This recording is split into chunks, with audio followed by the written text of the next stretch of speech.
ಈಗ ಅಕ್ಕಿ ರೊಟ್ಟಿ ಮಾಡೋದನ್ನು ತೋರಿಸ್ತಾ ಇದ್ದೀನಿ. ಅದು ಕಲ್ಲಂಗಡಿ ಹಣ್ಣಿನ ತುರಿದ ಭಾಗದಿಂದ ಮಾಡ್ತಾ ಇದ್ದೀನಿ. ಈ 3 ಲೋಟ ಅಕ್ಕಿನ, ಮೀಡಿಯಮ್ ಲೋಟದಲ್ಲಿ 3 ಲೋಟ ಅಕ್ಕಿನ 2-3 ತಾಸು ನೆನೆಸಿಟ್ಕೊಂಡಿದ್ದೀನಿ. ತೊಳೆದು ಚೆನ್ನಾಗಿ ಮಾಡಿಟ್ಕೊಂಡಿದ್ದೀನಿ. ಇದನ್ನು ಈ ಥರ ಕಲ್ಲಂಗಡಿ ಹಣ್ಣಿನ ಬಿಳಿ ಭಾಗವನ್ನು ತುರಿದಿಟ್ಕೊಂಡಿದ್ದೀನಿ.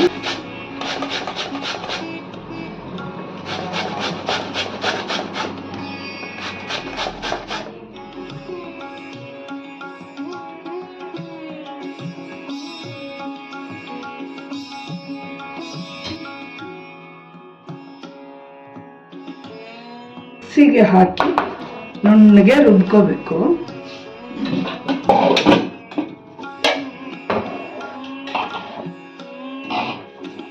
ಫಸ್ಟು ಇದನ್ನು ಹಾಕೋಬೇಕು, ಹುರಿದಿಟ್ಕೊಂಡಿರೋದನ್ನು. ಆಮೇಲೆ ನೆನೆಸಿಟ್ಕೊಂಡಿರೋ ಅಕ್ಕಿನ ಹಾಕೋತಾ ಇದ್ದೀನಿ. ಇದನ್ನು ಒಂದ್ಸರಿ ಮಿಕ್ಸಿ ಮಾಡಿಕೊಂಡು ಆಮೇಲೆ ಆ ಅಕ್ಕಿನ ಹಾಕ್ಕೋಬೇಕು. ಇದೊಂದ್ಸರಿ ಮಿಕ್ಸಿ ಮಾಡ್ಕೊಂಡ್ಮೇಲೆ ರಸ ಹೊಡೆದಿರುತ್ತಲ್ಲ, ಅವಾಗ ಈ ಅಕ್ಕಿನ ಹಾಕಿ ನುಣ್ಣಗೆ ರುಬ್ಕೋಬೇಕು.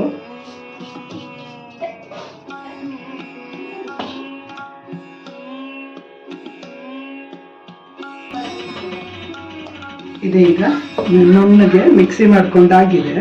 ಒಂದು ದಪ್ಪ ತಳದ ದೊಡ್ಡ ಬಾಂಡ್ಲಿನ ತಗೋಬೇಕು. ಸ್ವಲ್ಪ ದೊಡ್ಡದಾಗಿರಬೇಕು.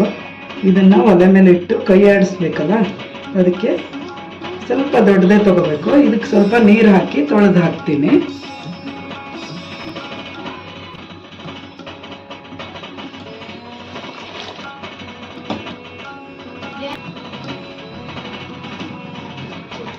ಈಗ ಇದಕ್ಕೆ ರುಚಿಗೆ ತಕ್ಕಷ್ಟು ಉಪ್ಪು ಹಾಕೋಬೇಕು.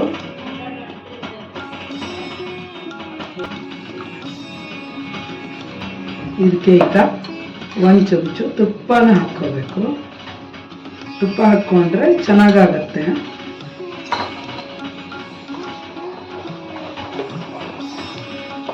ಇದನ್ನೀಗ ಒಲೆ ಮೇಲೆ ಇಟ್ಟು ಗಟ್ಟಿ ಆಗೋವರೆಗೂ ಕಾಯಿಸ್ಬೇಕು.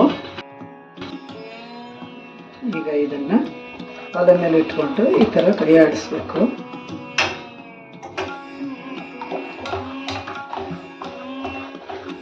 ಗಂಟಾಗದೆ ಇರ್ತಾರ ಸ್ವಲ್ಪ ಕೈ ಆಡಿಸ್ತಾನೆ ಇದ್ರೆ ಚೆನ್ನಾಗಿ.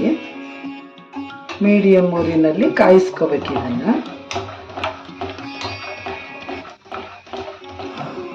ಕಲ್ಲಂಗಡಿ ಹಣ್ಣಿನ ಬಿಳೆ ಅಂಶ ಅದರಲ್ಲಿ ತುಂಬ ನೀರು ಇರುತ್ತಲ್ಲ, ಹಾಗಾಗಿ ದೇಹಕ್ಕೆ ಒಳ್ಳೆಯದು. ಬೇಸಿಗೆನಲ್ಲಿ ಅದಕ್ಕೆ ಕಲ್ಲಂಗಡಿ ಹಣ್ಣು ಅಷ್ಟೊಂದು ಬರುತ್ತೆ ಫ್ರೆಂಡ್ಸ್.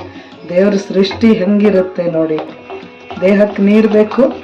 ಆ ಟೈಮ್ನಲ್ಲಿ ಕಲ್ಲಂಗಡಿ ಹಣ್ಣು, ಕರ್ಬೂಜ ಹಣ್ಣು ಆ ಥರದ್ದೆಲ್ಲ ಬರುತ್ತೆ. ಹೀಗೆ ಕೈ ಆಡಿಸ್ತಾ ಇರಬೇಕು.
ಈ ಥರ ನೀರು ಮುಟ್ಟಿದ್ರೆ ಕೈ ಗಂಟ್ಕೋಬಾರ್ದು.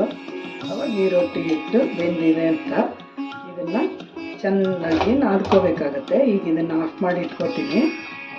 ಚೆನ್ನಾಗಿ ತಣಿಲಿ, ಆರಲಿ. ಇದೀಗ ಈ ಥರ ರೆಡಿಯಾಗಿದೆ. ಸ್ವಲ್ಪ ಮೆತ್ತಗಾಗಿದೆ ಅನಿಸಿದ್ರೆ ಸ್ವಲ್ಪ ಅಕ್ಕಿ ಹಿಟ್ಟನ್ನು ಸೇರಿಸ್ಕೋಬೋದು. ಸೇರಿಸಿ ಚೆನ್ನಾಗಿ ನಾದ್ಕೋಬೇಕೀಗ. ಈ ಥರ ಅಕ್ಕಿ ಹಿಟ್ಟು ಸೇರಿಸಿದ್ರೆ ಸ್ವಲ್ಪ ಒರಟಾಗುತ್ತೆ.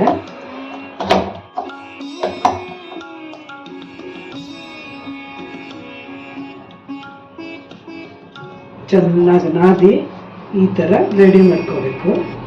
ಹಿಟ್ಟು ಈ ಥರ ಇರಬೇಕು, ಕಡಿಬಾರ್ದು. ಆಮೇಲೆ ಸಾಫ್ಟಾಗಿ ಇರಬೇಕು. ಇದನ್ನು ಈ ಥರ ಉಂಡೆಗಳು ಕಟ್ಕೊಂಡು ರೊಟ್ಟಿ ಮಾಡೋದನ್ನು ನೋಡೋಣ ಈಗ.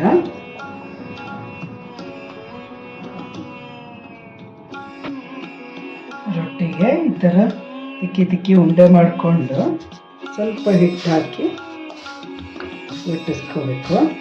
ಇದು ಸ್ವಲ್ಪ ಮೆತ್ತಗೆ ಜಾಸ್ತಿ ಆಗಿದೆ ಫ್ರೆಂಡ್ಸ್. ಕಲ್ಲಂಗಡಿ ಭಾಗವನ್ನು ಸ್ವಲ್ಪ ಕಡಿಮೆ ಹಾಕಬೇಕು, ಇನ್ನೊಂಚೂರು.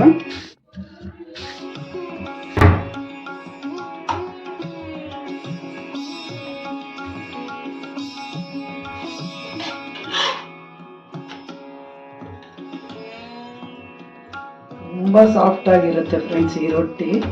ನೀವು ಮಾಡಿ ನೋಡಿ. ಲಂಚ್ ಬಾಕ್ಸಿಗೆ ಕೂಡ ಹಾಕಿ ಕಳಿಸ್ಬೋದು.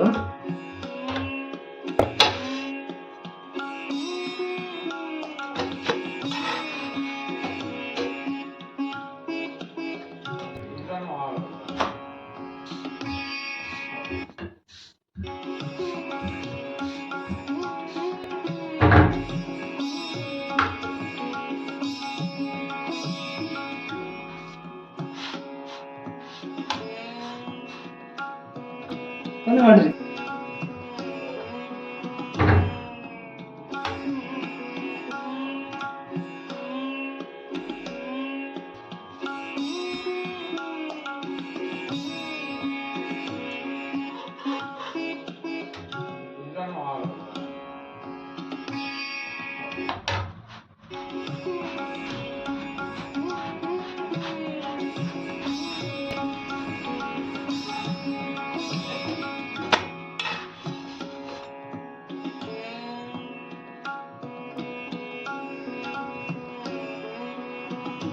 ಮೃದುವಾದ ಕಲ್ಲಂಗಡಿ ಹಣ್ಣಿನ ರೊಟ್ಟಿ.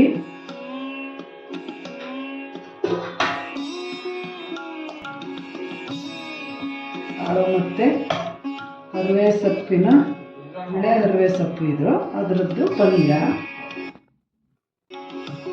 ಇದು ಹಾಗಲಕಾಯಿ ಮೇಲೋಗರ ಫ್ರೆಂಡ್ಸ್, ತುಂಬ ರುಚಿಯಾಗಿರುತ್ತೆ.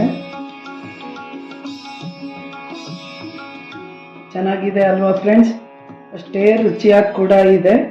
ಯಾರೆಲ್ಲ ನನ್ನ ಚಾನಲ್ಗೆ ಸಬ್ಸ್ಕ್ರೈಬ್ ಮಾಡಿಲ್ವೋ ಸಬ್ಸ್ಕ್ರೈಬ್ ಮಾಡಿ, ಲೈಕ್ ಮಾಡಿ, ಶೇರ್ ಮಾಡಿ. ನೋಡಿ ಎಷ್ಟು ಮೃದುವಾಗಿದೆ. Thank you for watching. Bye bye.